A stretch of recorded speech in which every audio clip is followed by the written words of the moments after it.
안녕하세요. 건강 백세를 지향하는 산야초 동의보감 컨세상 약초TV입니다. 오늘 저는 야트막한 산으로 산야초 탐방차 나왔습니다. 자, 일일 약학. 오늘의 약초는 피부 질환에 아주 맥락으로 일컫는 백선입니다. 아마 대부분의 사람들은 이 백선을 봉삼 또는 봉황삼으로 부르고 있죠. 또 어떤 분들은 그냥 백선피라 부르기도 하고요.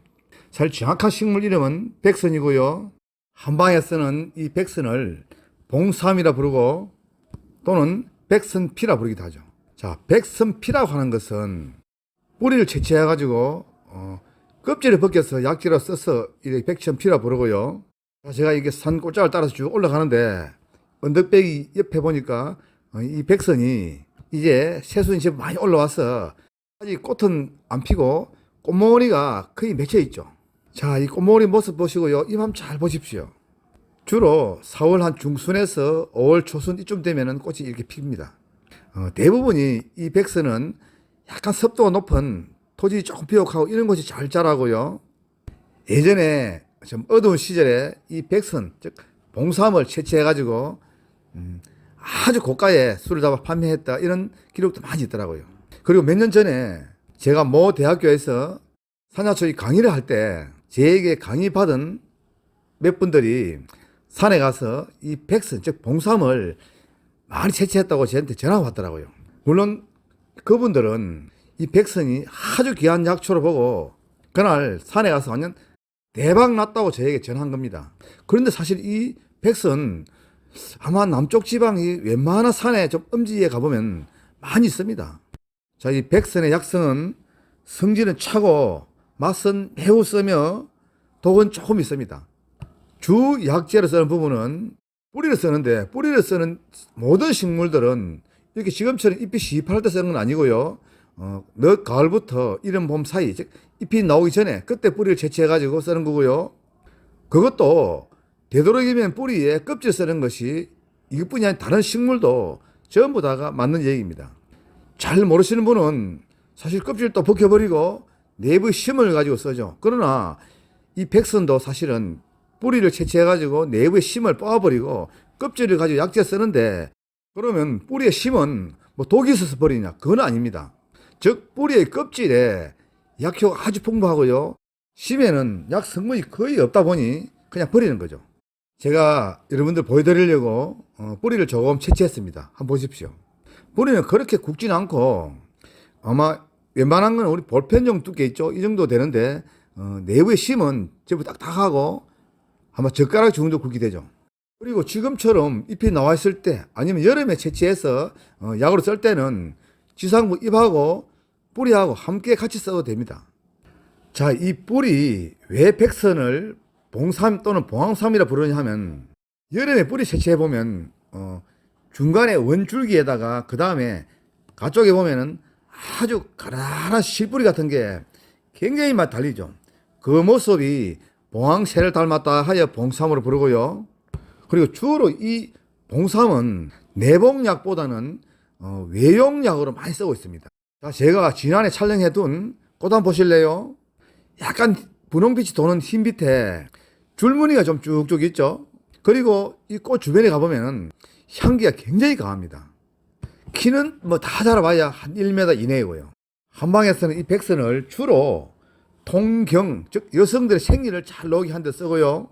그 외에도 간 기능이 안 좋아서 눈이 좀 누런 황달 있죠. 이런 황달에도 아주 귀하게 쓰고 있고요. 또 요즘은 사실 뭐 그런 게 없는데 예전에는 이 구충약으로도 많이 썼습니다. 자, 구충약을 쓸 때는 달에서 그물을 이렇게 달에서 조금씩 마시면은 즉 몸속에 있던 이 구충들이 그냥 서서히 죽어서 나온다 그러죠. 그러나 사실 요즘에는 워낙 좋은 이 구충약 있지 않습니까? 그러니 그건 옛날 얘기고요. 또 피부 질환에 이 백선이 참 좋습니다. 사실 그 이름도 백선이라는 그 질병 있지 않습니까? 피부에 오는 이 질병. 그 질병을 이 뿌리가 아주 잘 제압한다 하여 백선이라 불렀고요. 특히 아토피, 대상포진, 잘 낫지 않는 무좀, 섭진 이러한 증상에 이 백선 쿡쿡 찌어가지고 그 접을 이렇게 덕지덕지 붙여 놓으면 진물이 뭐 흐르고 하다가도 아물고 가려움도 많이 없어집니다. 그리고 습진이나 무좀에는 달해가지고 그 물에 발을 푹 담가 있으면은 아주 효과 좋고요. 사실 제가 매년 해마다 이 발 무좀 치료한다고 많이 해봅니다. 그런데 습진보다는 무좀에 더 잘 듣더라고요. 그리고 마른 버진, 피부 약간 이렇게 희게 변하는 백반, 그 외에도 뭐 잘낫지 않는 만성 피부염, 이런 피부 질환에는 참 좋고요. 그리고 폐가 좀 안 좋아서 누런 가래가 나오고 기침을 참 자주 하는, 즉 마른 기침을 자주 하는 분 있죠. 이런 분도 이 백선피를 달여가지고 조금씩 드셔보십시오. 효과가 아주 좋고요. 자, 지금부터는 제가 달여 먹는 방법 말씀드릴 테니 상세하게 들어두시기 바랍니다. 자, 뿌리를 채취할 때는 늦 가을부터 이른 봄 사이에 뿌리만 채취하면 제일 좋고, 아니면 지금처럼 이렇게 잎이 나와 있을 때 뿌리와 지금 지상부 잎 있죠, 이거하고 함께 채취해가지고 사용하시 좋습니다. 그럴 때 사실 뿌리 심을 뽑아버리고 써도 되고, 아니면 한꺼번에 넣고 그냥 쿡쿡 찧어서 사용해도 큰 문제 없습니다. 저는 주로 그냥 심 뽑지 않고 줄기 전체를 같이 사용하고 있죠. 만약에 여러분들이 뿌리의 껍질을 채취해가지고 이렇게 사용하신다라고 하면은 물 2리터 한 대죠. 여기에 말려둔 뿌리 껍질 약 30g을 넣습니다. 그리고 대추 한 5개 정도 넣고 감초와 서쪽 같이 넣고요. 그리고 약불에 은은하게 달여가지고 그 물을 조금씩 식후에 드셔도 되고, 아니면 피부 질환에 환부에 그 물로 씻어도 참 좋고요.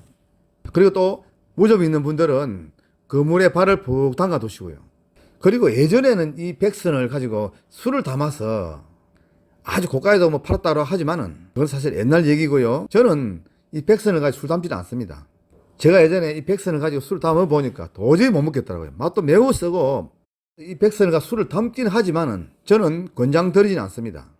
되도록이면 말려두었다가 그냥 달여 드시거나, 아니면 쿡쿡 찌어 가지고 그냥 생접에 이 피부를 문지르거나, 아니면 발을 좀 이렇게 당겨두기도 하고요.